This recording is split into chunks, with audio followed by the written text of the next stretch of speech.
নবনির্বাচিত প্রধান নির্বাচন কমিশনার ও 4 জন নির্বাচন কমিশনারের শপথের মধ্য দিয়ে শুরু হলো 13তম জাতীয় সংসদ নির্বাচনের আনুষ্ঠানিক কার্যক্রম, যার মধ্য দিয়ে চালু হলো ভোটের ট্রেনের যাত্রা। এ যাত্রা কবে থামবে বা কোথায় থামবে তা এখনও নিশ্চিত বলা যাচ্ছে না। নতুন কমিশনকে স্বাগত জানিয়ে রাজনৈতিক দলগুলোর প্রত্যাশা, ভোটের ট্রেনের যাত্রা যেন দ্রুত গতিতে ও স্বল্প দূরত্বের হয়। আর ছাত্র জনতার দাবি, রাষ্ট্রের সংস্কার শেষ করে যেন ভোট হয়। আজ আনুষ্ঠানিক সংবাদ সম্মেলনে নবগঠিত রাজনৈতিক দল জাতীয় নাগরিক কমিটি নতুন নির্বাচন কমিশনকে প্রত্যাখ্যান করে বলেছে, অন্তর্বর্তী সরকার রাজনৈতিক দলের চাপে নতি স্বীকার করে ইসি গঠন করতে বাধ্য হয়েছে। দর্শক, সাম্প্রতিক রাজনৈতিক নানা ইস্যু নিয়ে আমাদের আজকের এখন প্রকাশ। আমরা আলোচনার নাম দিয়েছি ভোটের গন্তব্য। আর এ কথা বলতে আমাদের সাথে আছেন ঢাকা বিশ্ববিদ্যালয়ের রাষ্ট্রবিজ্ঞান বিভাগের অধ্যাপক ডক্টর সাব্বির আহমেদ, আছেন বাংলাদেশ জাতীয়তাবাদী দল বিএনপির স্বেচ্ছাসেবক বিষয়ক সম্পাদক মীর শরফত আলী সপু এবং গণ অধিকার পরিষদের সভাপতি নুরুল হক নূর। আপনাদের সকলকে স্বাগত। আর পুরো আয়োজনে আপনাদের সাথে আছে আমি মাহমুদ রাকিব। একদম শুরুতে যেতে চাই একটু শোবে আপনার কাছে। আজকে জানেন যে আপনি নবগঠিত যে কমিশন তাদের শপথ হয়েছে একটি অনুষ্ঠানে। আপনাদের নেতা আমির খসরু মাহমুদ চৌধুরী তিনি এই কমিশনকে স্বাগত জানিয়েছেন এবং বলেছেন দ্রুত যাতে নির্বাচনটি হয়। প্রধান নির্বাচন কমিশনার তিনি বলেছেন একটি গ্রহণযোগ্য নির্বাচন, অন্তত গত 15 বছরে যা হয়েছে তা তিনি করবেন না, গ্রহণযোগ্য নির্বাচন করবেন। আবার সাধারণ ছাত্ররা কিন্তু চাচ্ছে আরও সংস্কার, রাষ্ট্র সংস্কার। আপনার কি বক্তব্য? ধন্যবাদ আপনাকে আজকের এই এখন প্রকাশ অনুষ্ঠানের আমাকে আমন্ত্রণ জানিয়েছেন, সেই জন্য আপনাদেরকে ধন্যবাদ জানাচ্ছি। আমাদের অলরেডি আমরা এই যে বর্তমান নির্বাচন কমিশন যারা দায়িত্ব নিয়েছে তাদেরকে আমরা অভিনন্দনের শুভেচ্ছা জানাই, কারণ অলরেডি আজকে তারা শপথ দিয়েছে। শপথের মধ্যে থেকে তাদের কার্যক্রম শুরু হয়ে গিয়েছে এবং আমরা যেটা চাবো, আমাদের যে প্রত্যাশা ছিল, আমরা যারা রাজনীতি করি গত 17 বৎসর আমরা রাজনীতির মাঠে ছিলাম, আন্দোলন সংক্রান্ত করেছি, আমাদেরকে মামলা হত্যা থেকে শুরু করে গুম সব কিছুই করেছে এ ফ্যাসিবাদ শেখ হাসিনা। এবং যা যা করার দরকার তারা 2009 সালের পরে একটি নির্বাচনও তারা কোনো সঠিক মতো হয়নি, মানুষ ভোট দিতে পারেনি। আমরা যারা পলিটিক্স করি, আমরা রাজনীতি করি, আমাদের দাবি করব একটি দাবি ছিল, বারবারই আমরা বিভিন্ন সময় সমাবেশে বলেছি যে আমাদের ভোটের অধিকার, একটি ভোট দিন। আমাদের আর কিছু না, আমাদের দাবি একটাই যে ভোট দিন, মানুষ যারা ভোটের অধিকার প্রয়োগ করতে পারে, সেটাই ছিল আমাদের দাবি, মেন ছিল আমরা যারা পলিটিক্স করি। কিন্তু সেটা ফেসিবাদ শেখ হাসিনা সেটা দেয়নি বিদায় আপনি লক্ষ্য করবেন যে 17 বৎসর আমরা আন্দোলন সংগ্রাম করেছি, আমাদের অনেক নেতাকে হারিয়েছি। ইলিয়াস আলী, আমাদের হিরুবাই থেকে শুরু করে চৌধুরী আলম, অনেক 6 থেকে 700 লোক আমাদের গুম হয়েছে, আমাদের মামলা হয়েছে, আমাদের পার্টির সেক্রেটারি শুরু করে আমাদের সমস্ত নেতাদের নামে হামলা মামলা, ইভেন এমনকি আমাদের অ্যাক্টিং চেয়ারম্যান তারেক রহমান সাহেব, ওনার নামে মামলা এবং মিথ্যা মামলা, সেটা আপনার প্রমাণিত হয়েছে। আমাদের পার্টির চেয়ারম্যান 3 বারের প্রধানমন্ত্রী, সেটা আপনারা দেখেছেন গত যে সশস্ত্র বাহিনী দিবসে ওনাকে ঘিরেই করো সেই সময় যে প্রোগ্রামটা সবাই তাকে দেখতে চেয়েছে। কেন? সে এদেশের দেশনেত্রী যে সঠিক ছিল সেটাই সে তাকে দেখতে এসেছেন এবং এই কারণেই আমরা চেয়েছিলাম। কিন্তু এই ফেসিবাদ শেখ হাসিনা বাংলাদেশের নির্বাচনে দেয়নি বিধে তাকে বাধ্য হয়েছে এবং সর্বশেষ ছাত্র জনতা মিলে এবং আমাদের সমস্ত মহলের, রিক্সা চালক বলেন, ভ্যান চালক বলেন, শ্রমিক বলেন, কুলি বলেন, সবাই মিলে মাত্র 22 থেকে 25 দিন আন্দোলন সংগ্রাম করে এই সরকারকে বিদায় করতে বাধ্য হয়েছে। এবং আমরা যেটা চেয়েছি যে প্রয়োজনীয় সংস্কার করে একটি নির্বাচন দাবি, কারণ নির্বাচনটা মানুষের কলম, সত্যিকার অর্থে নির্বাচনেই কলম, মানুষের দাবি ছিল একটি নির্বাচন। এই নির্বাচনটা যাতে সুন্দর মতো মানুষ ভোট প্রয়োগ করতে পারে, সেই জন্য আমাদের দাবি। আমাদের কথা জানতে চাই নূর ভাই আপনার কাছে। সে সবাই বলছিল যে মানুষের দাবি ছিল নির্বাচন, ছাত্র জনতার যে গণ অভ্যুত্থান হলো সেটির দাবি কি নির্বাচন না সংস্কার? আপনার কি বক্তব্য? না, সামগ্রিকভাবেই আমি মনে করি যে রাজনৈতিক দল এবং নাগরিকদের মধ্যে রাষ্ট্রের বর্তমান প্রেক্ষাপটে সংস্কারের একটা দাবি তৈরি হয়েছে। এমনকি বিএনপির সাথে আমরা একসাথে যারা 42টি রাজনৈতিক দল আপনার 22 সালের 30শে ডিসেম্বর থেকে যুগপৎ আন্দোলনে একমত হয়ে যারা আন্দোলন করেছিলাম, তারা কিন্তু নির্বাচনের আগে রাষ্ট্র সংস্কারের একটা 31 দফার কর্মসূচি আমরা দিয়েছিলাম। সেটা শুধু বিএনপির কর্মসূচি না, সকল রাজনৈতিক দলের মোটামুটি একটা ঐক্যমতের ভিত্তিতে 31 দফা হয়েছিল। কাজে এই রাষ্ট্রের যে সংস্কার লাগবে সেটা কিন্তু এই আন্দোলন কিংবা 24 সালের নির্বাচনের আগেই কিন্তু এই ডিমান্ডটা তৈরি হয়েছিল, জন আকাঙ্ক্ষাটা তৈরি হয়েছিল। এখন বিশেষ করে যেহেতু ফ্যাসিবাদের পতন হয়েছে, কর্তৃত্ববাদী শাসনের অবসান হয়েছে, এখন রাজনৈতিক দলগুলোর মধ্যে কোনো দল হয়তো একটা দ্রুত ইলেকশন চায়, কোনো দল মনে করে যে রাজনৈতিক দলগুলোর যা ক্যারেক্টার, ক্ষমতায় গেলে অনেক প্রতিশ্রুতি ভুলে যায়। 90-এর যে 3 জোটের রূপরেখা আমরা দেখেছিলাম, যে ধরেন সে সময় বিএনপির নেতৃত্বে ছিল একটি জোট, আওয়ামী লীগের নেতৃত্বে একটি জোট এবং বামপন্থীদের নেতৃত্বে একটি জোট, কিন্তু ওই জীবনানন্দ দাশের মতো বলে কেউ কথা রাখে নাই। তো যার ফলে এখন রাজনৈতিক দলের নেতারা, কর্মীরা, এমনকি নাগরিক এবং ছাত্ররা, বিশেষ করে এই আন্দোলনে অংশীজনদের বড় একটা অংশ ছাত্র জনতা, সাধারণ নাগরিকরা, তাদের প্রত্যাশা হচ্ছে যে নির্বাচনে, আপনি যেটা শিরোনাম বলছিলেন যে নির্বাচনী ট্রেন এবং সংস্কার, এটা যেন সমান্তরালে চলে, তাহলেই হচ্ছে জন আকাঙ্ক্ষা পূরণের দিকে এই সরকার এগিয়ে যেতে পারবে। সেজন্য আমরা মনে করি যে এই মুহূর্তে সংস্কারটাকে প্রাধান্য দিয়ে নির্বাচনী রোডম্যাপ সাজানো উচিত। শুধুমাত্র নির্বাচন কিংবা শুধুমাত্র সংস্কারের জন্য আবার আনলিমিটেড সরকার ক্ষমতা থাকবে সেটা না, বরং সংস্কার এবং নির্বাচন সামঞ্জস্য রেখে। স্যার, আপনার কাছে আসতে চাই, আমরা দুজন রাজনীতিকের কথা শুনছিলাম। আপনি রাষ্ট্রবিজ্ঞানী বলা যায় আপনাকে, আপনি এই বিষয়ে পড়ান, ছেলে মেয়েদের অধ্যাপনা করেন। আপনি কি মনে করছেন, আমরা শুরুতে বলছিলাম যে এই যে ছাত্র জনতারা যারা আন্দোলন করেছে তাদের মধ্যে থেকেই একটি রাজনৈতিক দল হয়েছে, আপনি জানেন যে নাগরিক কমিটি নামে, তারা আজকে আনুষ্ঠানিকভাবে সংবাদ সম্মেলন করে এই কমিশনকে প্রত্যাখ্যান করেছে এবং তারা বলছেন যে অন্তর্বর্তীকালীন যে সরকার, তারা এই বিএনপি, জামাত বা গণ অধিকার পরিষদ বা যে রাজনৈতিক দল রয়েছে তাদের চাপের কাছে নথি স্বীকার করে এই কমিশন দিতে বাধ্য হয়েছে এবং তারা বলছেন যে কর্তৃত্ববাদী সরকারের যে সংবিধান, সেই সংবিধান অনুযায়ী তো এই কমিশন হলো, এই জন্য তারা কমিশন মানতে চাচ্ছেন না, তারা আগে রাষ্ট্র সংস্কার চাচ্ছেন। আপনার কি বক্তব্য? আমি প্রথমেই বলতে চাচ্ছি যে আমি ছাত্রদের বক্তব্য শুনেছি। আমার মনে হয় যে দুপক্ষের মধ্যে তাদের বক্তব্যের মধ্যে একটা সমন্বয় আছে, একদিকে ছাত্র আর একদিকে হচ্ছে রাজনৈতিক দল। ছাত্ররা যেটা বলতে চাচ্ছে, আমি যদি বুঝে থাকি, তারা বলছে যে এতগুলো মানুষের জীবন গিয়েছে এই আন্দোলনের মধ্য দিয়ে, এটি তো শুধুমাত্র এই মানে তাড়াহুড়ো একটা নির্বাচনের জন্য না, এখানে তাদের বক্তব্যের মধ্য দিয়েও আসলে রাষ্ট্র সংস্কারের বিষয়টি কিন্তু এসছে। এবং আমি মনে করি যে তারা যে বৈষম্যমুক্ত বাংলাদেশ চাইছে, এই বৈষম্যমুক্ত বাংলাদেশ চাওয়াটা সম্ভব হবে যখন রাষ্ট্র সংস্কার করা সম্ভব হবে। আমার মনে হয় যে আর রাজনৈতিক দল, আমরা জানি যে ওই যে জুলাই আগস্টে যে অভ্যুত্থান হলো বা যে পরিবর্তনটি হলো, সেই পরিবর্তনে তো শুধু ছাত্ররাই ছিল না, সেখানে আরও স্টেক হোল্ডার, রাজনৈতিক দলগুলো সেখানে অংশ নিয়েছে, যেটা নুরুল হক নুরু সাহেব বললেন। সুতরাং রাজনৈতিক দল স্বাভাবিকভাবে তারা নির্বাচন চাইবেন, এটাই স্বাভাবিক। এটা হয়তো দুই পক্ষের মধ্যে একটা বোঝাপড়ার কোনো গ্যাপ থাকতে পারে, যে তারা হয়তো জিনিসটাকে মানে আমি যেভাবে জিনিসটাকে বুঝতেছি যে নির্বাচন কমিশন হয়ে যাওয়ার মানে এই না যে খুব তাড়াহুড়ো করে এই নির্বাচনটা হচ্ছে। আমি বিভিন্ন বক্তব্য থেকে, রাজনৈতিক দলের বিএনপির বক্তব্য বা অন্যদের বক্তব্য থেকে আমি যেটা বুঝতে চাচ্ছি যে তারা তো নির্বাচন কমিশন হলেও তারা কিন্তু এই সরকারকে কিছুটা সময় দিচ্ছেন রাজনৈতিক সংস্কারগুলো এগিয়ে নিয়ে যাওয়ার ক্ষেত্রে। সুতরাং আমি মনে করি না যে দুই পক্ষের মধ্যে ভুল বোঝাবুঝির কারণ আছে। এটা একটা হতে পারে যে কৌশলগত দিক থেকে সবাই খানিকটা মানে অন্তর্বর্তী সরকারকে একটা চাপের কৌশলের মধ্যে রাখার ব্যাপারে তাদের একটা হতে পারে, উদ্যোগ হতে পারে।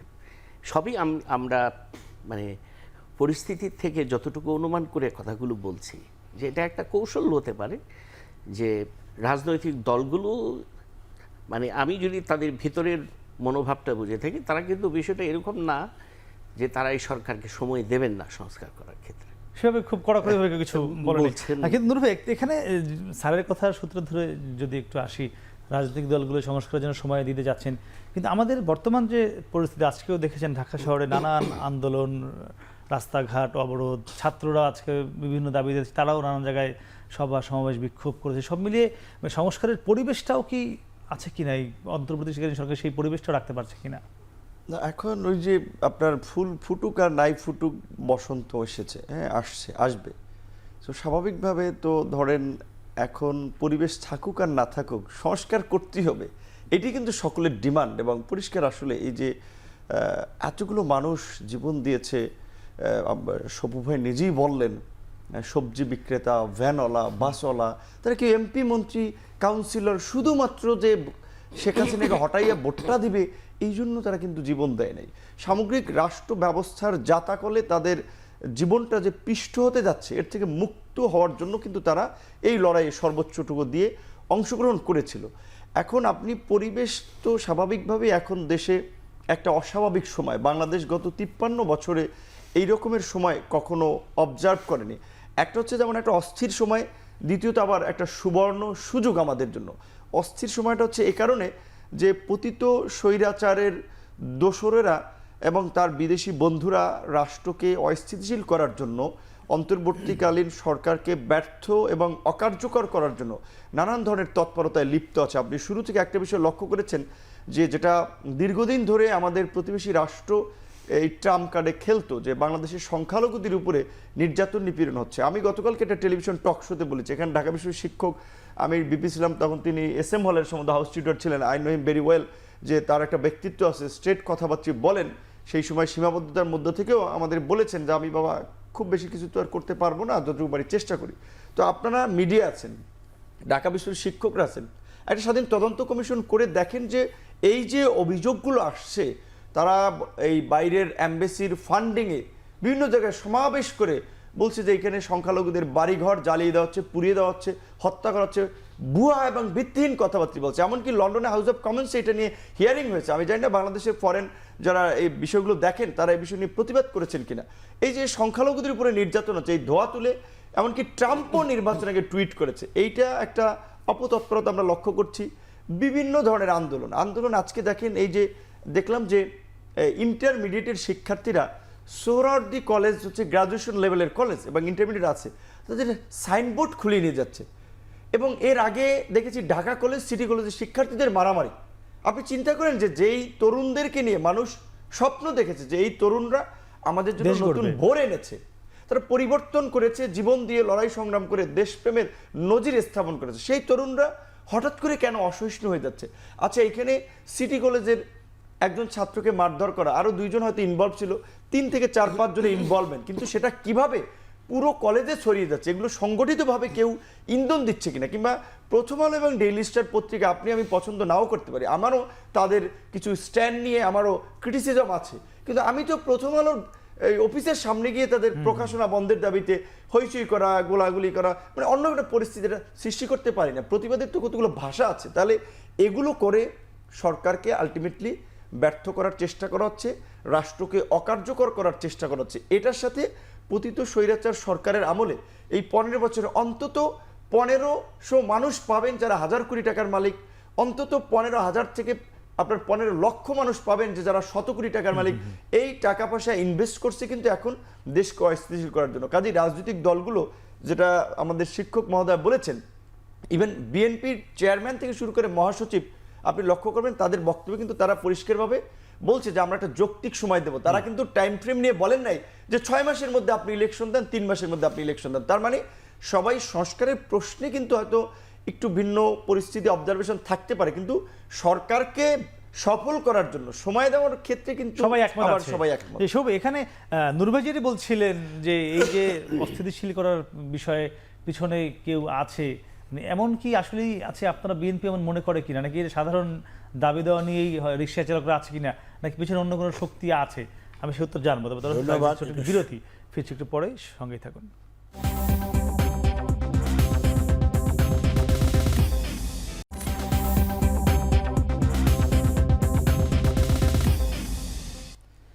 ফিরে এলাম বিরতির পর, কথা বলছিলাম ভোটের গন্তব্য নিয়ে। আমরা ছিলাম সৌভ আপনার কাছে। নূর ভাই যে কথাটাই বলছিলেন যে এই যে বিভিন্ন অরাজকতা, বিশৃঙ্খলা বা এক ধরনের অস্থিরতা বিশেষ করে রাজধানী কেন্দ্রিক চলছে, এর পেছনে কোনো তৃতীয় কোনো পক্ষকে আপনারা বিএনপি দেখছে কিনা? ধন্যবাদ, আপনি সুন্দর প্রশ্ন করেছেন।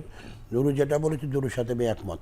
এবং আজকে যে পরিস্থিতিগুলি সৃষ্টি হচ্ছে, আমি একটি একটি করে পয়েন্ট আপনাকে বলি। ছাত্ররা, নুরু যে কথা বলেছে, ছাত্ররা দেখা যাচ্ছে যে স্কুলের ছাত্ররা বিভিন্ন জায়গায় আজকে সিটি কলেজে হয়েছে 3 জনের সাথে গণ্ডগোল, সেই জায়গায় সামগ্রিক সিটি কলেজে ঢাকা কলেজে এরকম কী অবস্থা হইলো, এরকম কি করেছে যেটার জন্য বিরাট কিয়ামত হয়ে যাবে। পুলিশ পারবে না, সেনাবাহিনী, ফের সেনাবাহিনীর উপর হামলা বিভিন্ন জায়গায় হয়েছে, গোপালগঞ্জে হয়েছে, চট্টগ্রামে হয়েছে। এটা পরিকল্পিতভাবে পার্শ্ববর্তী দেশ আমাদেরকে এই জিনিসটা একটা তৃতীয় পক্ষের অস্থিতিশীল পরিস্থিতি। কারণ নিশ্চয়ই আপনারা শুনেছেন যে 5 তারিখে ওবায়দুল কাদের সাহেবরা তারা বলেছিল যে আওয়ামী লীগ ক্ষমতা থাকে 5 লাখ লোক মারা যাবে দেশে, 5টি লোক ওখানে মারা যায়নি।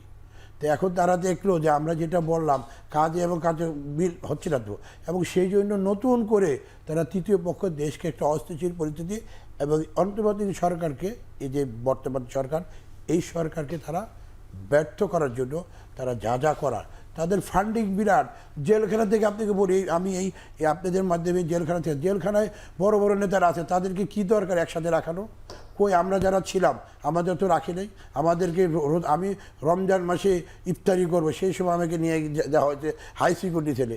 তা আমরা ছাত্রাদি করেছি, এরশাদ বিরুদ্ধে আন্দোলন সংগ্রাম করেছি, 90-এর স্বৈরাচার বিরুদ্ধে আন্দোলন করেছি, তখনও তো আমাদের এত কষ্ট দেওয়া হয়নি। ইফতারি করবো, ওঠেন আপনি চালান, নিয়ে গেছে গাইছে। এই যে নুরুর উপরে কি চর্চা চলছে, কি না চর্চা হচ্ছে তার উপরে নির্যাতন, আমাদের নিয়ে গেছে কাশিমপুর। আমাদের বারবার জেলখানা থেকে বের হবো, একটা করে মামলা 3বার। আমার পরিবার পরিজন সব ছেলে সন্তান না যারা, এই যে তাদেরকে একসাথে রাখতে হবে কেন? তারা ওইখান থেকে পয়সা ভারতে শেখ হাসিনার সাথে কথা বলে। না, কিন্তু হয়তো আমি এই কথাগুলি বলতেছি, হয়তো আমার অনেক দামি সভ্য ড্যাম কেয়ার কার্ড এই কারণেই যে আজকে দেশটাকে সেভ করতে হবে, বাঁচাতে হবে। আজকে দেশের নেক্সট জেনারেশন যারা আছে, আজকে দেশ কী অবস্থায় চলে গেছে, একটা সুন্দর এত লোকে 22 থেকে 25 দিন আন্দোলনে এত ছাত্র জনতা, এত লোক মারা গেল, 15 থেকে 2000 লোক মারা গিয়েছে। সব শ্রেণী, ছাত্র জনতা, রিক্সা চালক থেকে ভ্যান চালক, সবাই মারা গিয়েছে কিনা। তো আমরা দেখেছি এত কিছু করবে, সংস্কার তো অবশ্যই হবে। সংস্কারের পক্ষ তো আমরা, সংস্কারের কথা তো আজকে আসছে। এই সংস্কার তো আমাদের নেতা ভারপ্রাপ্ত চেয়ারম্যান তারেক রহমান 13ই জুলাই 2023 সালে ঘোষণা দিয়েছেন যে সংস্কার দরকার। সংস্কার অবশ্যই, অলরেডি আমাদের 31 দফা আমাদের ঘোষণা আগিয়ে দেওয়া হয়েছে, এবং সেই জন্য অলরেডি আমাদের মাটি কলম নেতাকর্মীরা এবং শুধু আমাদের একা না, সমস্ত দল মিলে এই 31 দফাগুলো আমরা দিয়েছি। এবং সেটা সংস্কার তো মাসবি। এবং আওয়ামী লীগ কি মনে করে, আওয়ামী লীগ যে গণহত্যা করেছে, গণহত্যার বিচার তো অবশ্যই হবে। সেই জন্য ট্রাইব্যুনাল করা হয়েছে। আমাদের এই সরকারের পদা ইন্টারন্যাশনাল কোর্টে তাদের সাথে কথা বলেছে, অবশ্যই হবে। কিন্তু পাশাপাশি আপনার নির্বাচন তো একটা দরকার হবে, দিতেই হবে। কারণ আমি পূর্বেই বলেছি, মানুষের 17 বছর আন্দোলন সংগ্রাম করেছে একটি নির্বাচন। যে ছেলেটা ধরেন 7-8 বছর তার বয়স ছিল, এই ছেলেটা আজও পর্যন্ত ভোট দিতে পারেনি। তার যে আকাঙ্ক্ষা, এই জেনারেশন, এই যে ছাত্র রাজনীতি, আজকে একটা জিনিস লক্ষ্য করবেন যে ছাত্র রাজনীতির প্রতি কেন আজকাল নেক্সট জেনারেশন যারা দাঁড়িয়েছে, তারা তারা কেন ইচ্ছা করে পোষণ করে না? কারণ তারা সব চলে যাচ্ছে বাইরে, কেরালা বলেন, আমেরিকা বলেন। কারণ এই মেধারা যদি দেশ থেকে চলে যায়, দেশটা তো মেধা শূন্য হয়ে যাবে। এদিকে তো আমাদের খেয়াল রাখতে হবে। এখন শুধু আমরা রাজনীতি করি, আমি নুরু অথবা যে শিক্ষক মহোদয় আছেন, আপনারাও যারা আছে সাংবাদিক বা রিপোর্টার, আপনারাও সোচ্চার হতে হবে, দেশটাকে আমাদের সামনের দিকে নিয়ে দেবে। একটি নির্বাচন কমিশন আসছে, আমি যতটুকু জানি, আমার জানা মতে নির্বাচন কমিশনে তারা সবাই ভালো, আমি যতটুকু জানি। আমি তাই সামগ্রিকভাবে এখানে যে আপনার যে সচিব সাহেব আসছেন, উনিও ভালো, অফিসে ভালো শেষ করে দিই। তারপর যে সেনাবাহিনীর যে কর্মকর্তারা আছে, আমি যতটুকু জানি বাংলাদেশ সেনাবাহিনীতে একজন চৌখোশ কর্মকর্তা, তার প্রতি একটা বিশাল বৈষম্য করেছিলেন। বৈষম্য করেছে বিধায় তাকে এখানে তাকে ফোর্স রিটায়ারমেন্ট পাঠিয়ে তাকে পাকিস্তানে পাঠিয়ে দেওয়া হয়েছিল। তারপরে তাকে মূল্যায়ন করা হয়েছে এবং সে সব ভালো অফিসার। আমার জানা আমাদের যেহেতু তাকে আমি চিনি পূর্বের থেকে, তারা বলেছে ভালো নির্বাচন তারা এই উপহার জন্য বলা দিবে। তো ভালো কাজ করবে এই নির্বাচন কমিশন। আমি মনে করি আমরা যে বক্তব্য বলেছি বিভিন্ন একটা ভালো একটা নির্বাচন কমিশন, একটি ভোটার লিস্ট করতে হবে, পাশাপাশি সংস্কার তো থাকবেই, সমস্তই থাকবে, সব বিষয়ে সংস্কার হবে। কিন্তু আপনি যদি ভোট না দেন, ইলেকশন না হয়, তাইলে এই যে আপনি কার্যকলাপ মানে সে ভোট হওয়ার জন্য তো কমিশন গঠন করা হয়েছে। স্যার, আপনার কাছে জানতে চাই, এই যে বিষয়টি যেটি নূর ভাই বললো, শুভ ভাই বললো, যে এই সামগ্রিক পরিস্থিতি আমাদের রাজধানী সহ বিভিন্ন জায়গায় যে অরাজকতা, এটি নিয়ন্ত্রণ করতে মানে পারছে না কেন, বা এটি আমরা দেখছি মানে বিষয়টা কি, যে আইনশৃঙ্খলা বাহিনী সব সয়ে যাচ্ছে না পারছে না, কোনটা? প্রথমত বলতে চাই যে আমি যদিও এটা কি গণ অভ্যুত্থান ছিল না বিপ্লব ছিল, এটা নিয়ে একটা বিতর্ক তো আমাদের মধ্যে আছেই। আমি এটা গণ অভ্যুত্থান হলেও এইটার মধ্যে একটা বৈপ্লবিক পরিবর্তনের বৈশিষ্ট্যও কিন্তু আছে, এটা কিন্তু অস্বীকার করার কোনো উপায় নেই। দীর্ঘ একটা ফেসিবাদী শাসনকে নামিয়ে দিয়ে, ফেসিবাদ তো শুধু একজন ব্যক্তি না, তাকে কেন্দ্র করে যে ধরনের শাসন কাঠামো গড়ে উঠেছিল সেটার পতন ঘটানো হয়েছে। যে কোনো বিপ্লবের পরেই প্রতি বিপ্লবী তৎপরতা থাকাটা খুব স্বাভাবিক, এবং সেই জন্য যে সরকারটি ক্ষমতায় থাকবে তার সর্বোচ্চ সতর্কতা থাকতে হবে। শুধু তাই নয়, যারা এই বিপ্লবে অংশগ্রহণ করেছে তাদের সতর্ক থাকাটাও কিন্তু একান্ত প্রয়োজন। হ্যাঁ, আমরা যদি ফরাসি বিপ্লবের দিকে তাকাই, আমরা যদি ইংল্যান্ডের সেই গৌরবময় বিপ্লবের দিকে তাকাই, এইসব সকল বিপ্লবী কিছু প্রতি বিপ্লবী তৎপরতা ছিল। আর ভারত প্রসঙ্গে যেটা বলা হয়েছে, যথার্থই আমি মনে করি যে এই প্রসঙ্গটি আমাদের খুব সিরিয়াসলি ভাবা দরকার। কারণ হলো যে আপনি নিশ্চয়ই জানেন যে এই যে দীর্ঘ সময়ে 2013 থেকে 24 প্রায় প্রত্যেকটা নির্বাচনকেই বৈধতা দেওয়ার ক্ষেত্রে ভারত সবসময় অগ্রণী ভূমিকা পালন করেছে। তারা কিন্তু এদেশের মানুষের কথা ভাবে নাই, তারা কিন্তু তাদের নিজেদের স্বার্থের কথা ভেবেছে। যে অনেকেই আমরা বলি না, বা বলা হয় যে ভারত তার পররাষ্ট্রনীতির ক্ষেত্রে বাংলাদেশের প্রেক্ষাপটে তারা একটা ভুল করেছে, যে শেখ হাসিনা সরকারকে সমর্থন দিয়ে। আসলে তারা ভুল করে নাই, আমার দৃষ্টিতে আর কি ভুল করে নাই এই অর্থে যে তারা তাকে ব্যবহার করে তারা যা যা আদায় করতে চেয়েছিল সবই তারা পেয়েছে। তাহলে ভুলটা আপনি কিভাবে বলবেন?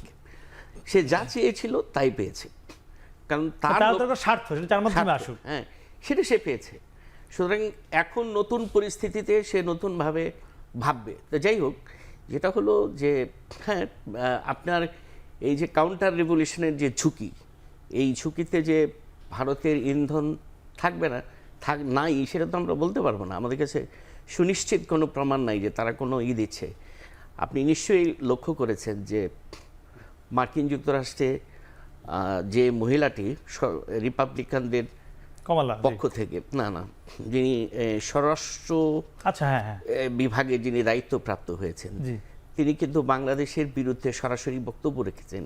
সেটা তো মিডিয়াতে এসছে এবং আমরা সবাই জানি। আরেকটা জিনিস আমাদের ফ্যাক্ট আমাদের মনে রাখা দরকার, এই যে ইসকন নামে যে সংগঠনটি বাংলাদেশে কাজ করছে, এই সংগঠনটির কিন্তু একটা ইন্টারন্যাশনাল স্পন্সর আছে, আমাদের মনে রাখতে হবে, বিশ্ব হিন্দু পরিষদ, যেটাকে আমরা ভিএইচপি নামে আখ্যায়িত করি। হ্যাঁ, এরা কিন্তু এই সংগঠনটিকে স্পন্সর করে থাকে। সুতরাং নানা দিক থেকে এই বাংলাদেশের অভ্যন্তরে নানা ধরনের তৎপরতা চালানোর পেছনে যে ভারতের, কারণ ভারত চাইবে যে শেখ হাসিনার মতো আরেকটা অনুগত সরকার বাংলাদেশে স্বার্থ হাসিলের জন্য সে চাইবে। সুতরাং এই সরকারকে অস্থিতিশীল করায় তার লাভ না। এখানে আপনার স্যার প্রশ্ন, এই যে অস্থিতিশীল করার চেষ্টা করা হচ্ছে, হয়তো ছোটোখাটোভাবে সফলতা আসছেও, কিন্তু চূড়ান্ত অস্থিতিশীল যদি করার কেউ চেষ্টা করে, এই যে ছাত্র জনতা, বৈষম্য বিরোধী ছাত্র আন্দোলন, আপনাদেরই ছোট ভাই বন্ধু আমরা দেখেছি মাঠে, তারা কি মাঠে আছে এখনো প্রস্তুত, না কি মনে হয় নাকি এ ধরনের কোনো সফলতার দিকে চলে যেতে পারে প্রতি বিপ্লব? আমি সে উত্তর জানবো। তো দর্শক, তারা নিচ্ছে আমরা ছোট্ট একটি বিরতি, ফিরছি একটু পরে, সঙ্গেই থাকুন।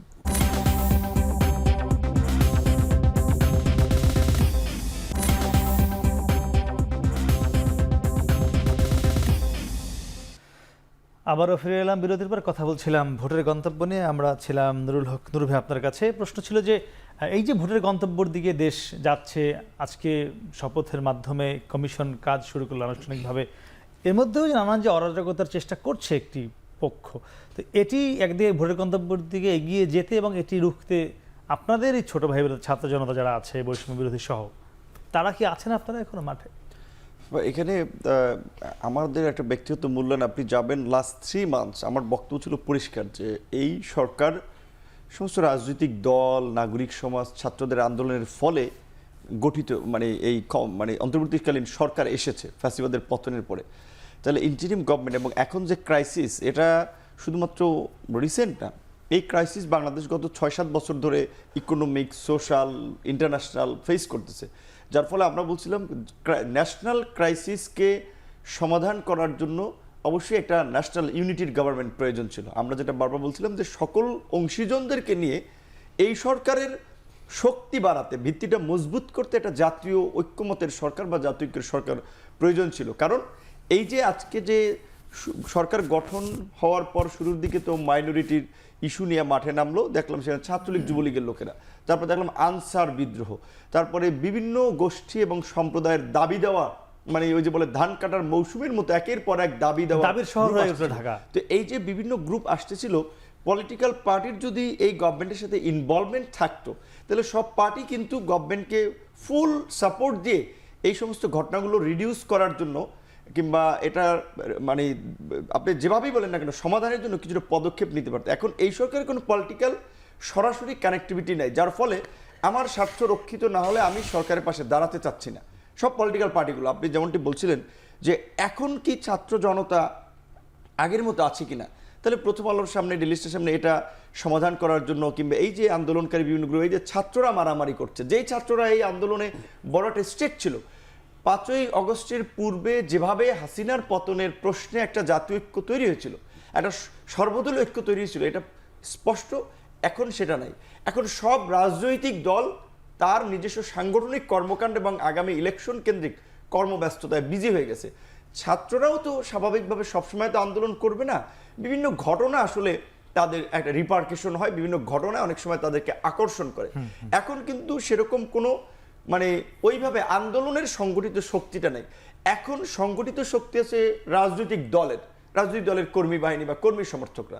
তো এখন এই সমস্ত সমস্যার ক্ষেত্রে সমাধানের জন্য সরকারকে রাজনৈতিক দলগুলোর সমর্থন নিতে হবে, এবং রাজনৈতিক দলগুলো শুধু বক্তব্য একটা বলবে, ভিতরে অন্য মিন করবে, এটা যদি হয় তাহলে তারাও বিপদে পড়বে। কারণ এই সরকার যদি ব্যর্থ হয়, এখন যদি এই অস্থিতিশীল পরিস্থিতি থাকে, তাহলে কিন্তু এটা সবাইকে ভোগাবে।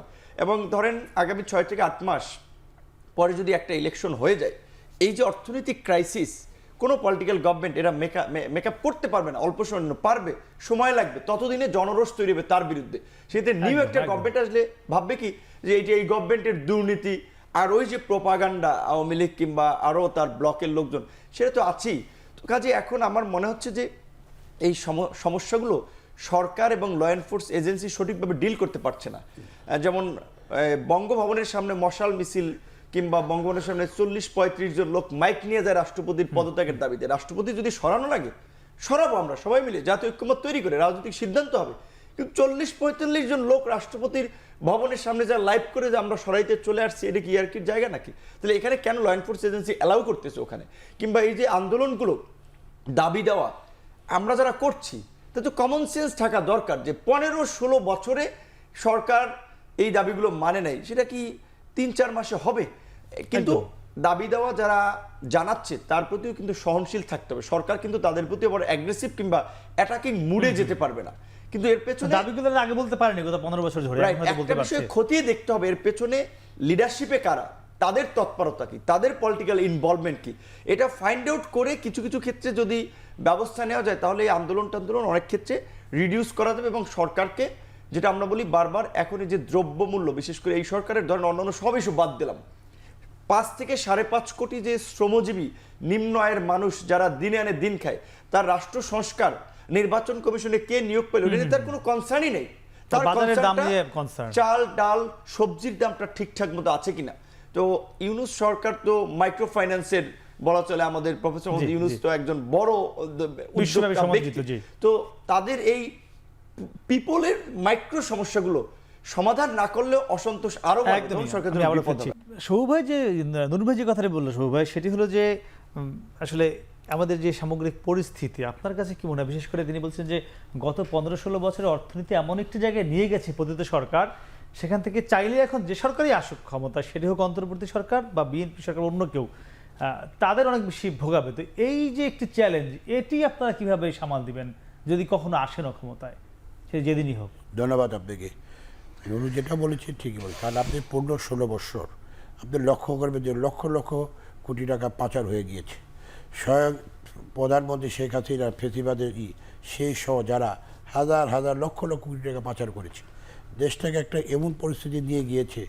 এখন যে অবস্থাতে আমাদের অবশ্যই এখন দেশের একটা স্থিতিশীল অবস্থা সৃষ্টি করতে হবে। এবং 15-16 বছরের আমাদের সেনাপ্রধানই তো বলেছেন, তো 16 বছরের যানজট কি আমাদেরকে 16 দিনে কি শেষ করা সম্ভব? তাই না? এখানে তো চলে আসছে, তো অলরেডি আমাদের কাজ, এই সরকার তো ধরেন কাজ করছে। পাশাপাশি ধরেন এই পরিস্থিতিকে একটা অস্থিতিশীল পরিস্থিতি করার জন্য ভারত সমস্ত শক্তি দিয়ে তারা মাঠে নেমেছে। আজকে দেখবেন যে আপনি যেটা বলে ইসকনের কথা বলে, ইসকনকে দিয়ে তারা বিভিন্ন জায়গায় যে চট্টগ্রামে যে ঘটা হলো সামাল দিবেন আপনারা? সেনাবাহিনীর আক্রমণ, গোপালগঞ্জে সেনাবাহিনী আক্রমণ। আর সামাল তো দিতে হবে। একটা পলিটিক্যালি গভর্নমেন্ট যখন আসবে, রাজনীতির গভর্নমেন্ট, অবশ্যই সেটা তো জনগণের সরকার। এবং সেটা যখন আসবে, দেশ বাংলাদেশ থেকে শুরু করে দেশ বিদেশে, আপনি এর পূর্বে কি হয়েছে, আমাদের রেমিটেন্স যোদ্ধা দ্বারা রেমিটেন্স বন্ধ করে দিল না? এবং তার পরবর্তী পর্যায়ে এখন দেশের একটা তো অর্থনৈতিক একটা পরিস্থিতি আসছে। তো ইনশাল্লাহ আগামীতে যখন আপনি একটা নির্বাচিত সরকার আসবে, স্বাভাবিক ক্ষেত্রে দেশ বিদেশে এবং আমাদের দেশের অর্থনৈতিক অবস্থা অবশ্যই চাঙ্গা হবে। এবং সেই ক্ষেত্রে আমরা ইনশাআল্লাহ সবাই সফলতা নিয়ে আসবে, সবাই মিলে কাজ করতে। আমি তো পূর্বেই বলেছি, আমি আবার ফিরবো আপনার কাছে। স্যার, একটু জানতে চাই, ঐক্যমতের সরকার তো হতেই হবে। এই যে অলরেডি আমি আমাদের আবার সংস্কারের মধ্যে আছেই যে ঐক্যমতের সবাইকে নিয়েই আমাদের এগোতে হবে। নেতা তো বলে সবাইকে নিয়ে আমরা দেশটা গঠন করবো। জি, কারণ স্যার, এখন এখানে তো জানতে চাই, ফেসিজমের আপনি দেখেন এখন এই নির্বাচনের যে আমরা বলছি ভোটারের গন্তব্য, ইসি গঠন, এটি নিয়ে কিন্তু একটি বিষয় কিনে মানে আমরা মোটামুটি কনফার্ম বা নিশ্চিত বলা যায় যে রাজনৈতিক দল আর ছাত্ররা কিছুটা হলেও একটি মুখোমুখি অবস্থানে রয়েছে। তো রাষ্ট্রের এই অবস্থায় এটি আসলে কিভাবে সমাধান করা উচিত আপনি কি মনে করছেন রাষ্ট্রবিজ্ঞানী হিসেবে? আমি সে তো জানবো, তবে দর্শক তার আগে নিচ্ছে আবার ছোট্ট একটি বিরতি, ফিরছি একটু পরে, সঙ্গে থাকুন।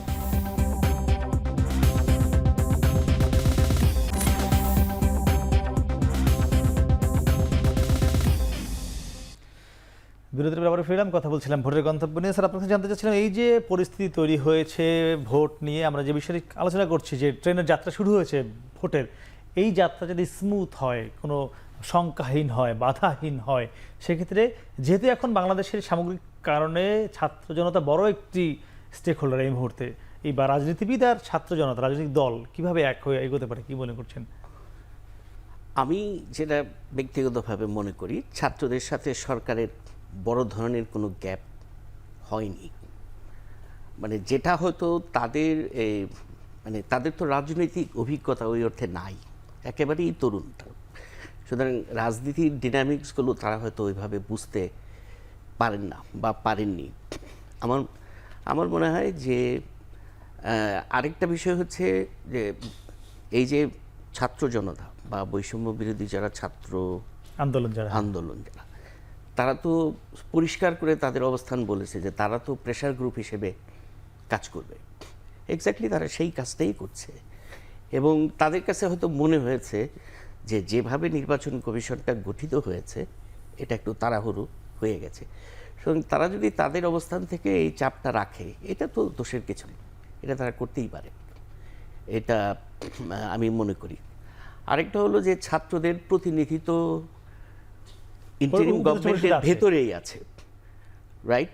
সুতরাং তাদেরকে ব্যবহার করেও তো এদের সাথে একটা ওই ডায়ালজিক সম্পর্ক, যেটা পারস্পরিক আলাপ আলোচনার ফোরামে তাদেরকে রাখতে পারে, সেভাবে পারস্পরিক যে ভুল বোঝাবুঝি সেগুলো সেদিকে যাচ্ছে না, একসাথে মিলিয়ে নিশ্চয়ই চলছে। জি স্যার, আপনাকে ধন্যবাদ। আন্দুল ভাই, একটু আপনি একদম শেষবারের মতো বলবেন যে আমি যেটি বলছিলাম যে এই যে বৈষম্য বিরোধী ছাত্র আন্দোলন যদি বলি এর গোড়াপত্তনের যে একদম আপনারাও ছিলেন বা আপনি একদম মূল জায়গায় ছিলেন, কিন্তু আমরা একদম শুরুর দিকটাই বলি, সেই হিসেবে ছাত্রদের দিক থেকে আসলে এখন দেশকে এগিয়ে নেবার জন্য রাজনৈতিক দলের সঙ্গে কতটা সমন্বয় করা উচিত, কি কি ক্ষেত্রে করা উচিত?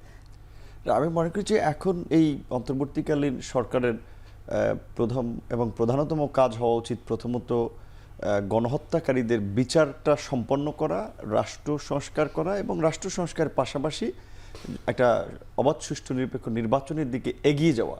সেক্ষেত্রে এই সরকারের গঠনের শুরুর দিকে কিংবা 5ই আগস্টের পূর্বে যে একটা জাতীয় ঐক্য তৈরি হয়েছিল সেটাকে ধরে রাখা এবং টিকিয়ে রাখা, সেই জাতীয় ঐক্যটা টিকিয়ে রাখার ক্ষেত্রে আমাদের আন্দোলনের নেতৃবৃন্দ, ছাত্র নেতৃবৃন্দ একটা গুরুত্বপূর্ণ ভূমিকা পালন করতে পারে যদি তারা ওই মধ্যম অবস্থায় থাকে। বাট তারা যদি কোনো স্পেসিফিক রাজনৈতিক আইডিওলজি বা রাজনৈতিক দিকে শিফট করে তাহলে কিন্তু তারা তাদের সার্বজনীন দিকটা হারাবে। আর এই আন্দোলন স্বাভাবিকভাবেই 2018 সালেই তো এই কোটা সংস্কার আন্দোলনটা শুরু হয়েছিল এবং 24-এ তার একটা পরিপূর্ণ সমাপ্তির মাধ্যমে বিপ্লব হয়েছে।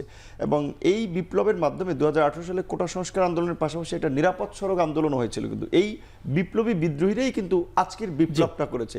এই তরুণ প্রজন্মকেও দেশ নিয়ে ভাবতে হবে এবং রাজনীতিতে এগিয়ে আসতে হবে, না হলে পুরানো রাজনীতি দিয়ে পুরানো বন্দোবস্তে নতুন রাষ্ট্র বিনির্মাণ সম্ভব না। একদমই। সবই একদম 30 সেকেন্ডে জানতে চাইবো যে এই তরুণদের, এই বিপ্লবীদের আপনারা কতটা আসলে সুযোগ দিবেন আপনাদের রাষ্ট্র সংস্কারে, তাদের কতটা পাশে রাখবেন? অবশ্যই তরুণদের তো আগে দেশকে আগে নিয়ে যাবে, তারাই তো এগিয়ে নিয়ে যাবেন। দেখুন সব ক্ষেত্রে তো তরুণরা যখন এগিয়ে আসছে, 52-এর ভাষা আন্দোলন থেকে শুরু করে 69-এর গণঅভ্যুত্থান, মুক্তিযুদ্ধ এবং সর্বোপরি 90-এর গণঅভ্যুত্থান ছাত্ররাই তো করেছে এবং তরুণরাই তো করেছে। তরুণরাই তো সামনের দিকে আমাদের এগিয়ে, আমরাও তো তরুণ ছিলাম, আমরাও তো ছাত্র ছিলাম। এখন আমরা বয়স হয়েছে, স্বাভাবিক ক্ষেত্রে তরুণরা এগিয়ে নিয়ে যাবে। এবং আমি সবার প্রতি আপনাদের সবার প্রতি দেশটাকে আমরা একটা ভালো অবস্থায় নিয়ে যাই, এটা সবার উচিত। দেশ আমাদের ষড়যন্ত্র থাকবে, শেখ হাসিনা ফেসিজম ওই ইন্ডিয়ায় বসে বসে ষড়যন্ত্র করছে, ইনশাল্লাহ ওই যে আমাদের শিক্ষক সব বলছেন যেটা সব কিছু ঠিক হয়ে যাবে, এটা স্বাভাবিক। ছাত্র বলেন, সরকার বলেন, আমরা যারা রাজনীতি করি সবাই আমরা এক প্ল্যাটফর্মে আছি, ইনশাল্লাহ এই দেশকে আমরা সামনের দিকে এগিয়ে নিয়ে যাব। কারণ কোনো বাধা বিপত্তি আমাদেরকে পারবে না। গত 17 বৎসর এবং এই দেশের তরুণরা গুলির সামনে যেভাবে বুক পেতে দিয়েছে, প্রায় 22 থেকে 25 দিনের মাথায় প্রায় কি বলে 15 থেকে 2000 শুনছিলাম তিনজন অতিথির কথা। তারা তিনজন কিন্তু বলছিলেন যে রাজনীতিবিদ, রাজনৈতিক দল এবং যে ছাত্র জনতা সবাই একসঙ্গে যদি এগিয়ে যায় তাহলে নিশ্চয়ই ভোটের যে গন্তব্য শুরু হয়েছে সেখানে আমরা খুব সহজে এবং সফলভাবে পৌঁছাতে পারবো। সে প্রত্যাশা আজকের মতো শেষ করছি। শুভরাত্রি।